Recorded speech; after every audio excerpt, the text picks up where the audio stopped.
911 emergency when you're reporting.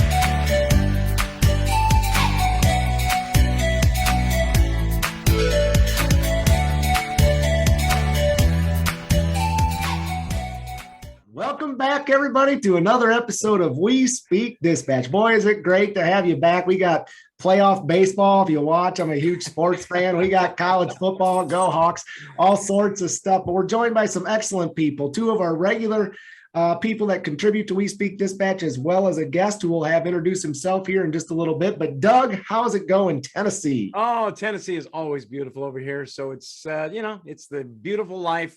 I should have done this 100 years ago. So it's great. John, how's the East going? Wonderful. Glad to be here. Good, good. And our special guest is Mark. Go ahead and introduce yourself, Mark.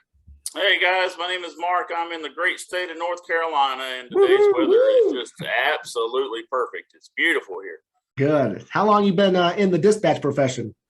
20 or so years, 28 years now, working on year 29. Were there years you didn't count? It was like, you were just like, no, I didn't count that year. That's He just added 8 years out of the blue. yeah, just You're going on 20, and now you're going on 30.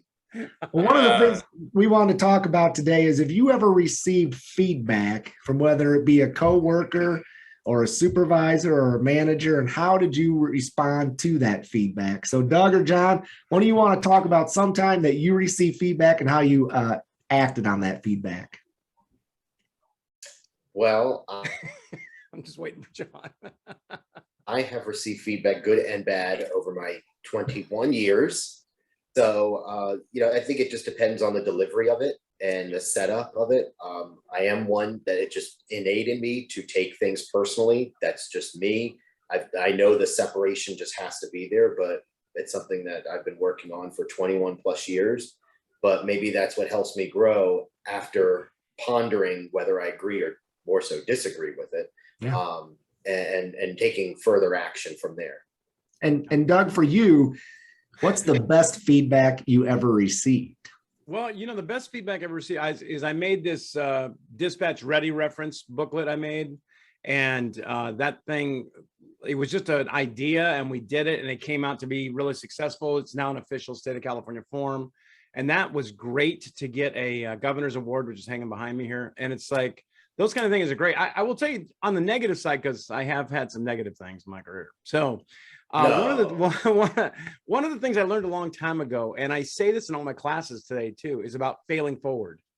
If you make a mistake, it can't stop you. It can still make you continue on in your journey out there. And I tell that to people when I was a supervisor and somebody had to be talked to about something they did.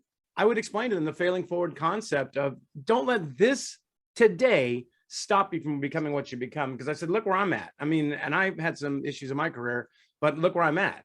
I mean, it's like you can't let it slow you down. So that's for me is a big one, failing forward. Hey, Joe, you're going to like this. Exactly what Doug said.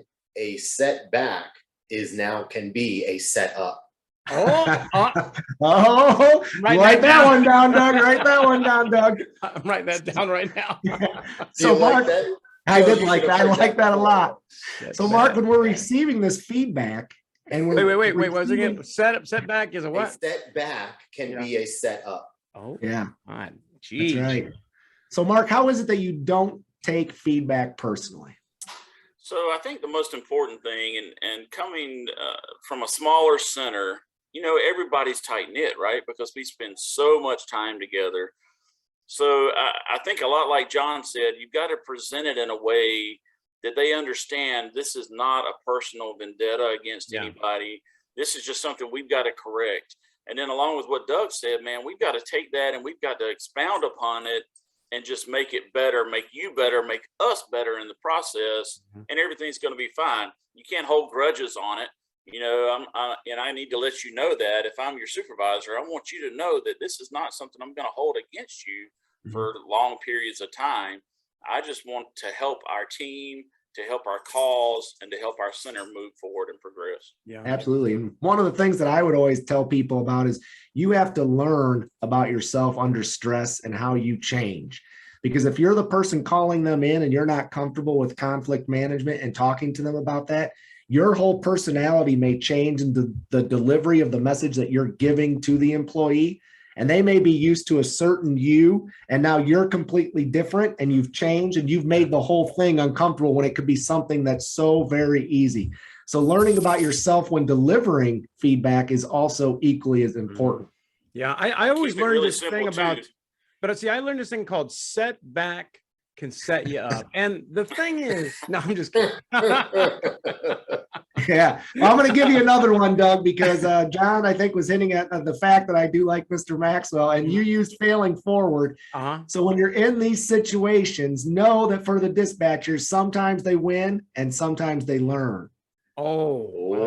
Oh, now we're talking excellent feedback. Win. Sometimes they win, sometimes they learn. Learn. So if you're going to do that, make sure that you teach them when you're giving that feedback on how to do it, not necessarily what they necessarily did wrong. And I refer to this as the 5 M's: model it, mentor it, motivate them, and it continues from there. But make sure you're not only explaining what they did wrong, but make sure you explain what they did right. I think Marc, that's yeah. one of the big things out there is, and I agree with what Mark was saying, is it's sometimes, and I did this when I was new myself too, I'd be written up for something totally legit, like I did something wrong, but the way it was delivered to me made me so vindictive that I was like, you want to play? You want to play now? All right. And it's like, it was like such a worse delivery that they gave it to me. The whole message was lost of what I did. Right. I was more focused on, you want to play? All right, here we go. And it was like, it's just so dumb. I'm like, I look back on it now and I'm thinking, why would the supervisor sell it like that? Instead of selling this thing saying, look, you did this, here's what happened, but don't do it in the future and let's move forward. No, it was this whole like, you don't know. And then, and it's like, okay, and I was pretty vindictive back in the day. So what's the number one thing? What's the number one thing we hear dispatchers say if you've been in a supervisor role? You call them in to talk to them about something, and you ask and you say, hey, how come this went this way or it didn't get done? And what's usually the first words they say? I was what? Busy. There you go, John. Oh yeah. That's busy. I was busy. So Mark, have you ever called the dispatcher in or had to speak to a person during training and heard them say, I was busy? And how do you respond when they say that to you? Very first thing they say is, man, it was crazy at the current time and I just couldn't help myself. So I think the biggest thing to do in that instance is, listen, we're going to have more of those busy times also. You're going to be busy again. And again, let's take this and learn from it and make sure it doesn't repeat itself. So even when you're busy, you can stroll through it. We use it as a learning curve. And if you've learned it now, you're going to know it when it happens, even when you're busy. Mm-hmm. Mm-hmm. Yeah. And I think also you have to, go ahead. You have to remember their feedback and you have to be positive with that as well. Don't just cut them off. Let them have their say, let them have their speak, because sometimes there could be a good reason for it, That's so right. Just be open-minded with them as well. I know I've had people that we've tried to talk to about that kind of thing, especially when I was training a new supervisor who wasn't used to dealing with some very difficult personalities. And that person would come in saying, I've been on 30 years and how dare you? And it's just like, that doesn't change the fact that this happened. And so when she left our office, I was telling the other supervisor, I'm like, why are you in a argument with this person? This is not an argument time. This is tell them what's going on, deal with the matter, and that's it. But you let it turn into a fight where it was just this yelling and then running out of the office. They let it get personal. That's exactly it. Yeah. John, without going into specifics, what's the number one thing you think you've talked to either a trainee or another person to give corrective action to? What's the number one thing dispatchers get spoken to in the 911 profession, in your opinion? Customer service. Yeah, attitude, isn't it? Go ahead and elaborate on that a little further, John. Probably now more so is probably conduct in the workplace. Yeah. I was surprised that I got asked to do a specialized class for a area, and the whole class, they wanted me to focus on bullying in the comm center. And I'm like, wait a minute, bullying's still occurring? I mean, this is something that was like years, it was a big deal. And they're like, no, it's bad. And when I was at the class talking to people from agencies, they were like, oh God, dude, it's out of control. And I'm like, okay, so I'm not blaming the dispatchers. I'm blaming management and supervisors who are allowing this stuff to continue without shutting it down. So that, that's what drives me crazy, because that's a big issue. I mean, you can't bully. This isn't high school, for God's sakes. Yeah. You cannot let it fester either, man. If you let it fester, it's going to keep getting worse and worse and worse. Absolutely. Boy, wow. And for me, the two things I would say is attitude, definitely over to the radio, over the phone. A lot of times you have to speak to people about that, not necessarily where I work, but sometimes. And then also the one thing is talking to them about keeping them motivated. What is it that they want to do to continue to grow? So making it a positive as well when we possibly can. So I'm going to ask one more question as we go around. If you're willing to share, what's one time that you've received feedback where your performance wasn't up to par? Yeah, well, I mean, I will tell you that, like I said, back in the day, I was a different employee as I used to am now, but I would like to send what we called interterminal messages. This is messages via the CAD to each other in the room. And I would send a lot of them. And some of them were these double entendre kind of things where it could mean this or it could mean that. And I remember I got in some serious trouble for this thing. And I had to go to the lieutenant's office and she was pretty upset with me and stuff. And it was just the whole time I'm sitting there going, and the way she told it to me, the way she explained it, this stuff is a legal document, man. This stuff can go out in court and you're gonna have to go to court. And I'm like, then it kind of made me like, oh God, that it's a lot more than just sending a message. I'm really jacking with our department's stuff. So, I mean, that, and I thought that was a good one. I mean, I actually went back to the floor and was telling people like, okay, I really screwed up, man. I am out. And I took it. I mean, and that's what kind of got me on that track of I'll take it. If I did it, I'll own it. And it's like, I did it, own it. Yeah. Yeah. Anybody else got a story they want to share where they received some feedback, whether it be, I asked Doug for negative. I knew he'd share, but anyway, either positive or negative. It doesn't have to necessarily be negative. Well, I think for me, you know, I had an instance where I was the on-call person, right, of the day, and someone had promised me that if I got called in, they would cover for me. Well, guess what happened? Oh, right? What happened? That person did not cover. Dirty. And I'm 4 hours from the center, right? 4 hours. Yeah. So, but you know what, man? I got in my car and I went to work. You know, I was late. And I was wrote up for it, and I was wrong. Yeah. You know, I was dead wrong. And I never said a word to my supervisor about the person that promised that. Because you know what? It wasn't on them. It's on me. Yeah. Right? So, you know, but I took it, and thank God I came to work, because that's probably what saved me, right? Was the fact that I did show the effort. Hey, I'm going to be late, but I'm coming. Yeah. And so I drove the 4 hours and I came straight to work and I was in there, but that was a hard 4 hit. hours. That was a tough lesson. Yeah. Yeah. Wow. John, Well, you you got got anything? 4 hours to think about it driving home. Yeah. I can't see John there's just getting in so any many. trouble. John, did you ever get any trouble? I can't Oh, see that. yeah. Well, I thought yeah, you'd be look like at a my star recent- employee. So just, you know. yeah, you know, you haven't looked at my recent personnel file, I guess.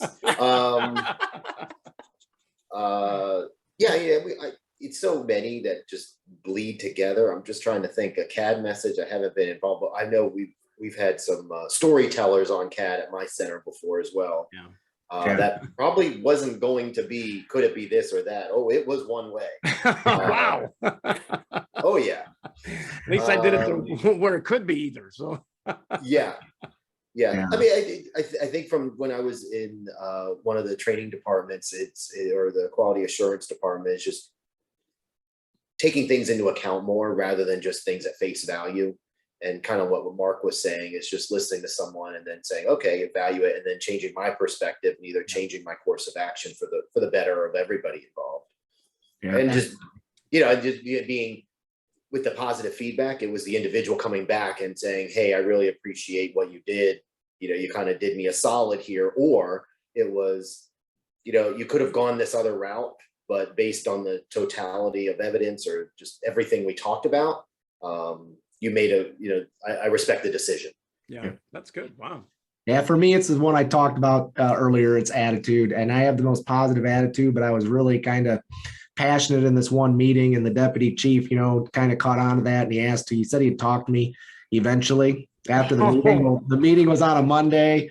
The talking to didn't happen till Friday, so I had to sit there. You know, so I share this story when I go around and teach classes because it's important. Because I walked in and how he handled it is exactly what we've said all through this whole meeting. That's why I wanted to end on this. Is because he gave me the benefit of the doubt because of who I am as a person each and every day. He asked me what was going on with me and why during that meeting. You know, I was a little more uptight than normal. and I was able to explain myself.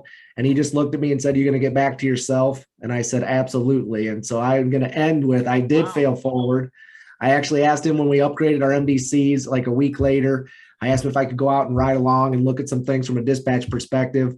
And he pulled over, and I actually told him, "Thank you for handling it that way," because it meant a lot that my overall performance meant something, and you won't see that happen again. He let it go, and that was the end of it. So I like to share that story, not only from my perspective was how your attitude could get you in trouble, but also how to handle it in a positive way to make a positive difference on the people that you continue to work with. And that's how our episode on feedback today. So Marc, thanks for joining us. Sometimes you learn. No. Yeah, sometimes you learn, sometimes you win. Fail forward, give feedback, and most important, enjoy the job. When you have the opportunity to give positive feedback to another employee, make sure you do it. Everybody could use a little motivation and a little morale You boost. don't have to be a supervisor to do that either, man. It doesn't matter who you are. Totally Man, agree. give them the kudos, dude. That's right. Wow, If you want to be like Marc, it means more coming from a peer. Yeah, that's right. It absolutely does. And if you want to be like Marc and be in one of these boxes with us, make sure you email us at wespeakdispatch@gmail.com. Throw a comment up on one of our Facebook posts. Make sure you're listening to our podcast. We are in 25 countries, over almost 8,000 plays. We are rocking and rolling. We're on Facebook, YouTube, and give some excellent feedback. Thanks for joining, everybody. Have a great day. Hey, this is Jill, and you've been listening to another great episode of We Speak Dispatch, proudly sponsored by our friends at Zybex.